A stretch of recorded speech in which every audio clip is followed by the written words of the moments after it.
परमात्मा को बिना नाम जपे पाया ही नहीं जा सकता, बिना कुछ किए पाया ही नहीं जा सकता, बिना व्रत रखे, बिना पूजा पाठ किए उस मालिक को पाया ही नहीं जा सकता, क्योंकि कूट कूट के आपके दिमाग में यही भर दिया गया है। अब इसी को निकालना है, इसी की सफाई करनी है, और जिसने इसकी सफाई कर दी वो परमात्मा उससे दूर नहीं है।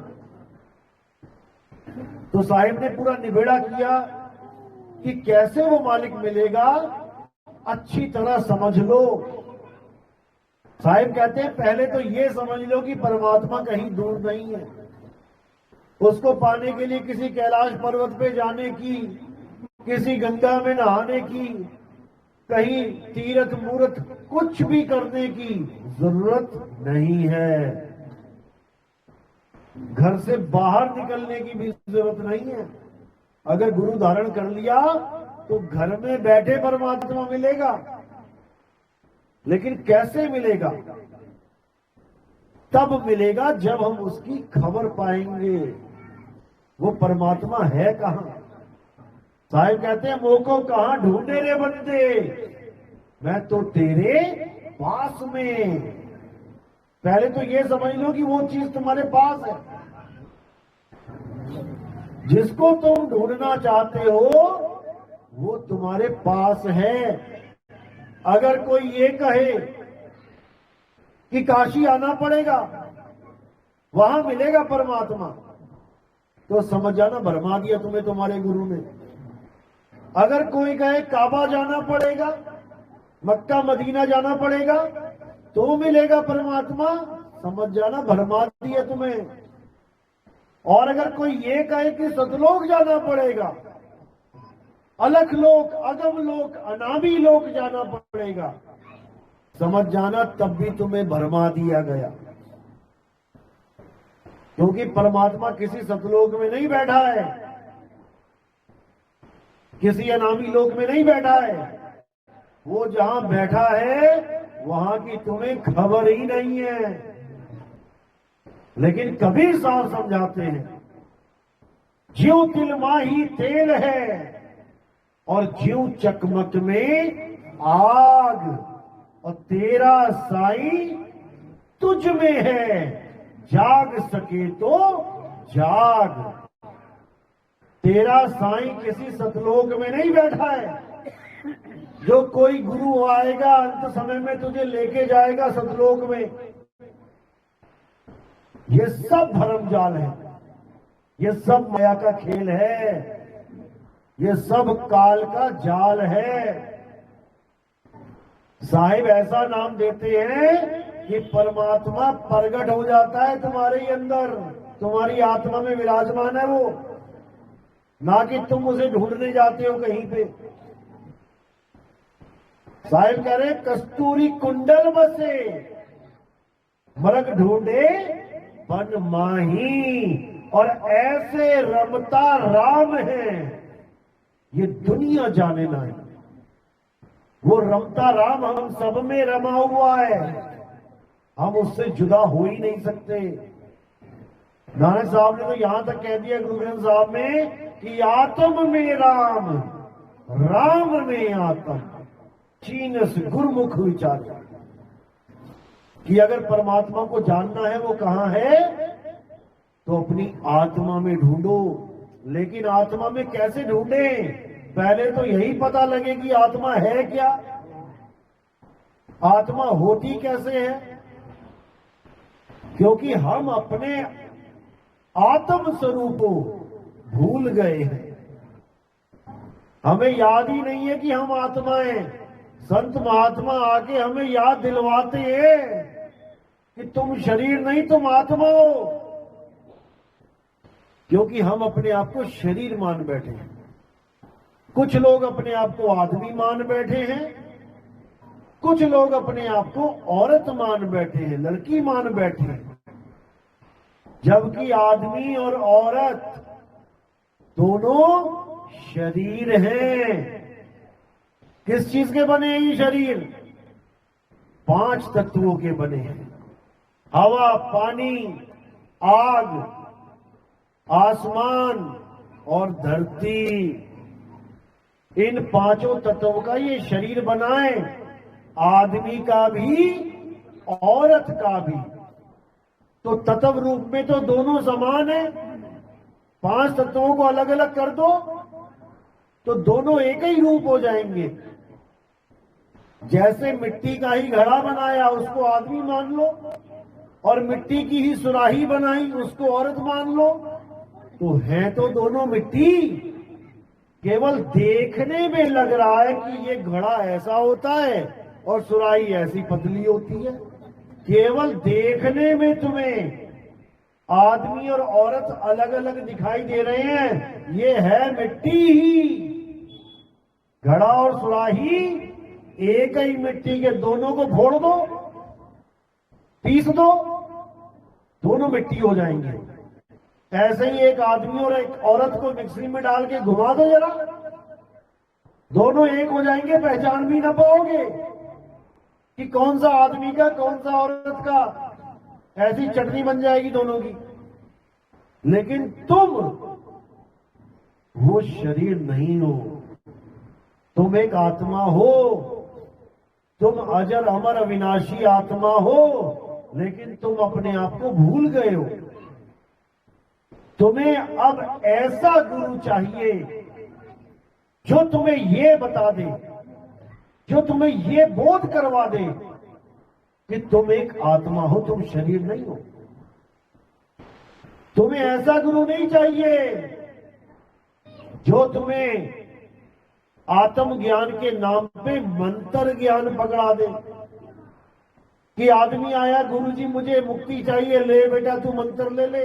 औरत आई, गुरुजी मुझे मुक्ति चाहिए, ले बेटा तू मंत्र ले ले। दोनों को मंत्र जपवा दिया, दोनों को 52 अक्षरों का मंत्र जपवा दिया। जितने भी मंत्र हैं, जितने भी नाम इस दुनिया में, वो 52 अक्षरों के द्वारा ही बनाए जाते हैं। संस्कृत भाषा में 52 अक्षर है, अंग्रेजी में 26 है। इंग्लिश के जितने भी नाम है, कोई भी किताब उठा लो अंग्रेजी की, सारे अक्षर गिन लो, 26 से ऊपर 27वां अक्षर नहीं मिलेगा।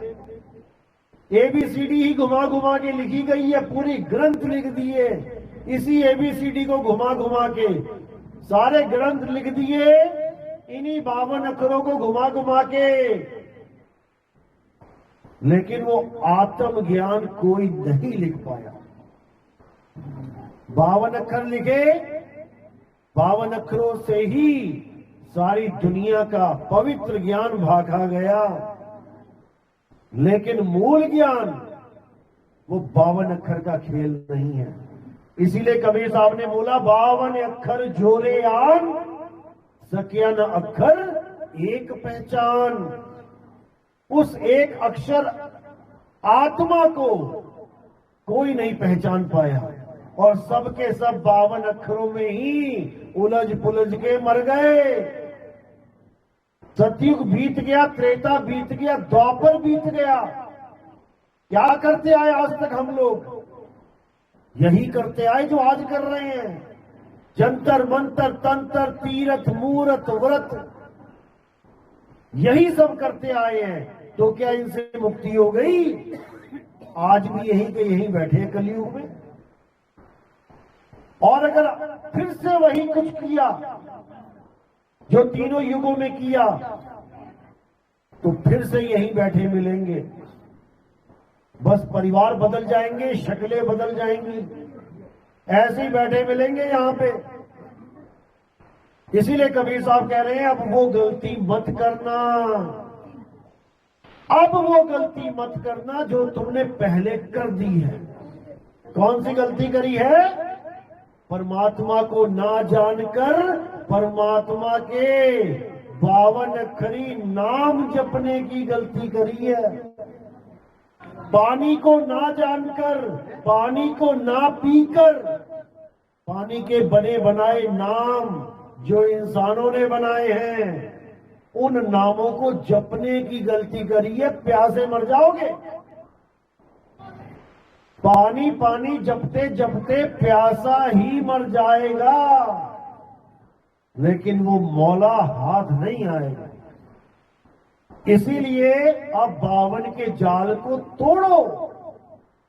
साहिब कहते हैं बावन के जंजाल में फंस गया ये संसार, और सिमरन बावन का करे कैसे लागे पार। इन 52 अक्षरों को जप जप के हम जपी बन गए, तपस्या कर करके हम तपी बन गए, और घर बार छोड़ के जंगलों में जाके हम सन्यासी बन गए। अब जपी तपी सन्यासी नहीं बनना है, और ना ही ऐसा गुरु धारण करना है जो जपी तपी सन्यासी होए। इसीलिए साहिब ने कहा ना मैं जप में, ना मैं तप में, और ना एकांत निवास में, वो को कहां ढूंढे रे बंदे, मैं तो तेरे पास में। अब ऐसा गुरु ढूंढना है जो तुम्हारी वस्तु तुम्हारे पास ही रखा दे, और इन 52 अक्षरों के मंत्रों को छुड़वा दे। सोई गुरु पूरा कहावे, जो 2 अक्षर का भेद बतावे। एक छुड़ावे, ये 52 अक्षर छुड़वा देवे। एक लखावे, वो आदि अक्षर, वो अजर नाम, वो अमर नाम, उसका लखाव करा देवे। तब समझो कि अब मुक्ति होगी, अब तुम्हें रोकने वाला कोई नहीं। नहीं तो ये काल भगवान किसी को छोड़ने वाला नहीं है, भूल जाओ। इस गलतफहमी में मत रहना कि काल भगवान इन मंत्रों को सुन के डर जाएगा, इन मंत्रों को सुन के भाग जाएगा। कई गुरु कहते हैं काल भगवान आएगा तो मंत्र बोल देना। एक कुत्ता भी नहीं भागेगा मंत्र से। काल भगवान तो बहुत दूर की बात है। जब तुम्हारे सामने कुत्ता आ जाए तो उसके सामने बोल देना, जो भी मंत्र तुम्हें आता है बोल देना, वो कुत्ता तक नहीं भागेगा। यहां तक कि तुमने लाठी लाठी लाठी, डंडा डंडा डंडा भी बोला, तब भी वो भागेगा नहीं। डंडा डंडा डंडा डंडा डंडा डंडा डंडा। ओम क्लीयम क्लीयम क्लीयम क्लीयम हरियम हरियम हरियम हरियम श्रियम श्रियम श्रियम श्रियम सोहम सोहम सत्यम सत्यम सत्यम सत्यम।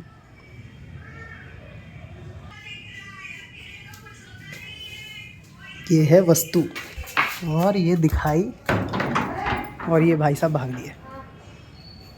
और अगर लाठी या डंडा हाथ में हो तो कुछ बोलने की जरूरत ही नहीं है, वो देख के खिसक जाएगा आगे। इसी तरह जो परमात्मा का नाम है वो लाठी की तरह है, वो मंत्र नहीं है कि लाठी लाठी जपना है।